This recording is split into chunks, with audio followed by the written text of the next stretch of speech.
اچھا ایام البیس کہتے کسے ہیں؟ یہ لفظ بڑا کامن ہے، اسے کہتے کیوں ہیں؟ ذرا میں اس کی تھوڑا سا کھول دوں اس کو آپ کے سامنے.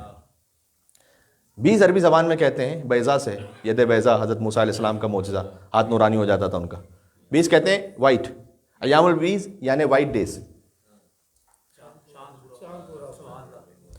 ایکچولی وائٹ ڈیز کیوں کہتے ہیں اسے؟ ایکچولی یہ جو نام ہے اس کا، وہ اصل میں نام ہے ایام اللیال البیض، لیکن کثرت استعمال کی وجہ سے لیالی کا لفظ ہم نہیں کہتے، ایام البیض کہتے ہیں. ایام اللیال البیض کا مطلب ہے کہ وہ دن کی جس کی راتیں سفید ہیں.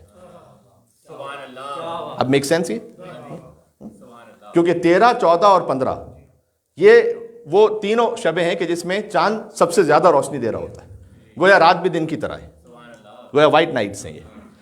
تو ایام اللیال البیض اصل میں یہ لفظ یہ ہے. اچھا اس کے لیے ایک اور بھی وجہ ہے، اور وہ وجہ یہ ہے کہ حضرت آدم علیہ السلام سے جب ترک اولا ہوا نا، یہ علل الشرائع میں روایت ہے کہ حضرت آدم علیہ السلام سے جب ترک اولا ہوا تو وہ زمین پر اتار دیے گئے، تو ان کا بدن سیاہ تھا. یعنی اللہ سبحانہ و تعالیٰ کو سخت ناگوار گزرا جو نبوت کے مقام کی ایکسپیکٹیشن تھی، اس کے مطابق لا تقربا هذه الشجرہ، آپ درخت کے قریب نہیں جائیے گا، لیکن وہ چلے گئے. تو اللہ سبحانہ و تعالیٰ نے ان کے بدن کو سیاہ کر دیا تھا. تو فرشتوں نے یہ کہا کہ پروردگار جسے تو نے خود اپنے دونوں ہاتھوں سے بنایا، قرآن میں جس کا ذکر ہے، جس میں اپنی روح کو پھونکا، ہم سے کہا کہ سجدہ کریں. اب ایک ترک اولا کی وجہ سے ان کا جسم سیاہ ہو گیا ہے، تو پروردگار کچھ کرم فرما. تو جبریل نازل ہوئے اللہ کے حکم سے، اور آدم علیہ السلام سے کہا کہ آپ 13ویں تاریخ کو روزہ رکھیے، ایام البیض کی پہلی تاریخ. جب انہوں نے روزہ رکھا تو ان کا 1/3 بدن سفید ہو گیا. بات واضح ہے؟ یہ بات واضح ہو رہی ہے؟ میں نے کیا عرض کیا؟ ایک مل کے صلوات بھیج دیجیے آئمہ علیہ الصلوۃ والسلام، اللہم صلی علی محمد وعلی محمد.